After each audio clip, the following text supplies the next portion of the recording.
Assalamualaikum warahmatullahi wabarakatuh. Perkenalkan, nama saya Devi Kumala, NIM 2019-33086, kelas 6B PGSD, Perspektif Global. Nah, di sini saya ingin menjelaskan perspektif global dilihat dari visi IPTEK. Perspektif global dari visi IPTEK makin meluas dan meningkatnya proses globalisasi dalam segala aspek kehidupan karena adanya perangkat yang menjadi medianya. Perangkat tersebut meliputi perangkat lunak seperti ilmu pengetahuan dan teknologi atau IPTEK, serta perangkat keras yang meliputi alat transportasi dan komunikasi. Perkembangan, kemajuan, dan pemanfaatan perangkat keras tidak dapat dipisahkan dari perkembangan, kemajuan, dan penerapan IPTEK. Demikian juga sebaliknya, di antara perangkat lunak dengan perangkat keras, terdapat hubungan fungsional yang sangat mempengaruhi. Pengetahuan yang acak dan terbuka melalui proses yang panjang diorganisasikan serta disusun menjadi bidang-bidang filsafat, humaniora, dan ilmu yang selanjutnya ilmu dikelompokkan menjadi ilmu eksak, dan non-eksak. Menurut Brown dan Brown, pada 1980 mengungkapkan teknologi adalah penerapan pengetahuan oleh manusia untuk mengerjakan suatu tugas yang dikehendakinya. Teknologi juga dikatakan sebagai penerapan praktis pengetahuan untuk mengerjakan sesuatu yang kita inginkan. Menurut Marwah Daud Ibrahim, Utilative Editor tahun 1998 mengemukakan bahwa sekedar upaya untuk menyamakan persepsi, kiranya perlu dijelaskan bahwa yang dimaksud dengan ilmu pengetahuan di sini adalah suatu jawaban sistematis dari kata mengapa atau no way, sedangkan teknologi adalah jawaban praktis dari pertanyaan bagaimana.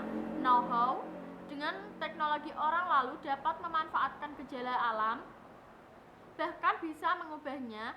Jadi kesimpulannya yaitu teknologi itu tidak lain adalah penerapan pengetahuan dan ilmu pengetahuan untuk mengembangkan pengetahuan tentang cara memanfaatkan sumber daya untuk memenuhi kebutuhan tertentu.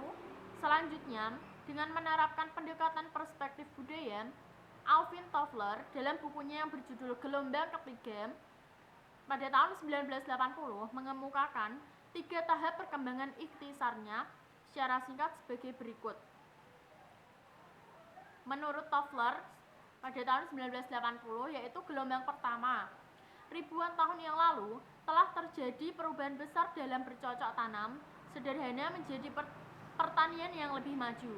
IPTEK pertanian yang lebih maju dari periode sebelumnya telah diterapkan dan dimanfaatkan. Saat itu terjadi revolusi hijau. Gelombang kedua, yaitu 300 tahun yang lalu, tepatnya pada abad ke-17, dengan ditemukan mesin uap, mesin pemintal kapas, proses produksi di sektor industri cepat. Meningkat perkembangan, kemajuan, dan penerapan IPTEK di bidang produksi dan industri terjadi lonjakan, sehingga periode dikenal dengan revolusi industri.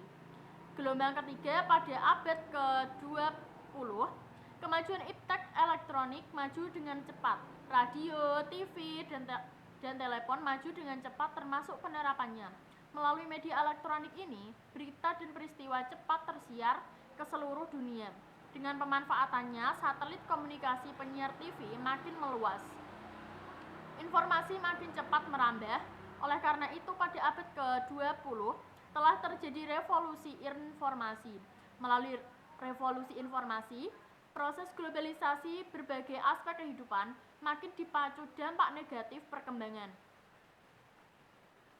Kemajuan dan penerapan IPTEK yang menghasilkan berbagai ketimpangan oleh Toffler pada tahun 1976 disebut sebagai guncangan hari esok atau future shock. Tidak hanya guncangan fisik atau physical shock, melainkan juga guncangan kejiwaan atau physical shock.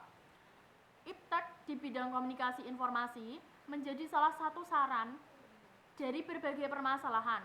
Disinilah letak tuntutan bagi dunia pendidikan dalam arti seluas-luasnya untuk menciptakan kiat mengatasi dampak negatif IPTEK terhadap guncangan fisik dan psikologis.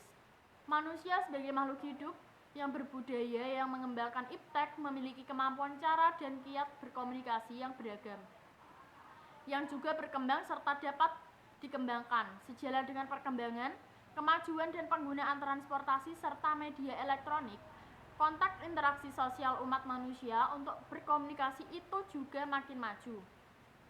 Proses dan arus global kehidupan manusia makin dipacu melalui komunikasi ini. Makin lama komunikasi ini makin menjadi kebutuhan yang tidak dapat lepas dari kehidupan manusia sehari-hari yang menembus batas-batas ruang. Dari perspektif global, keberhasilan saling ketergantungan dalam segala aspek kehidupan antar bangsa dan antar negara tidak dapat dilepaskan. Nah, itu merupakan perspektif global dilihat dari visi ipteknya. Terima kasih yang dapat saya sampaikan. Wassalamualaikum warahmatullahi wabarakatuh.